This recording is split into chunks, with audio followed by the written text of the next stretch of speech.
No worries, I'm not going to read the entire statement. But my man here from Italy, and I know that from other posts that he's made, is asking about my Ankh that I wear on my neck. And he wants to know what does it mean. Because he understands the importance of symbols and the power that symbols have. And it's funny because a few years ago I saw a dude, he had this Janus evil eye symbol on a hat, and I was like, man, that's dope, that's nice. I said, you know what that means? And the guy was like, nah, I don't know what it means, I just like wearing it. Okay, so just before I go into the Ankh, the Janus symbol, when it's blue with the eye, that means it's a representation of a shield against negative energy, against negative spirits.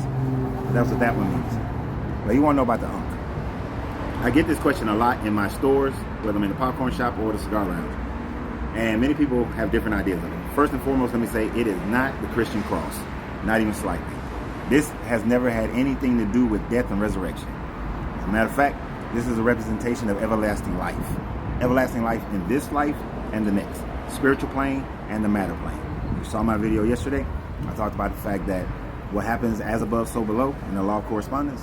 What happens on the physical happens on the spiritual. What happens on the spiritual happens on the physical. That they're both intertwined together. That there is a bridge to cross.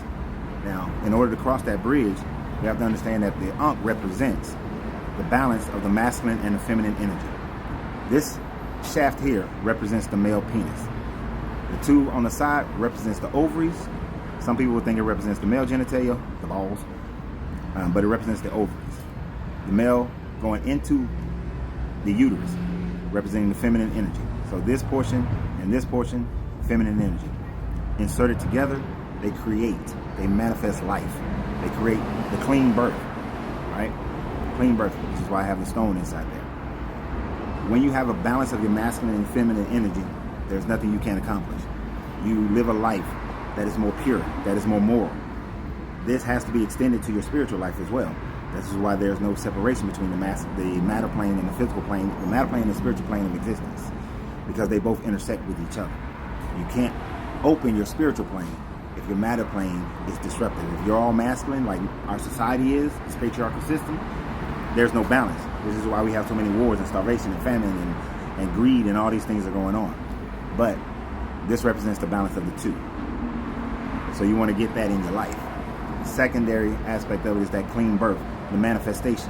When a masculine and feminine energy both work together, whether it's in sex or if it's in a business, whatever it is, you have to be able to give instructions, but also know how to nurture and develop and create.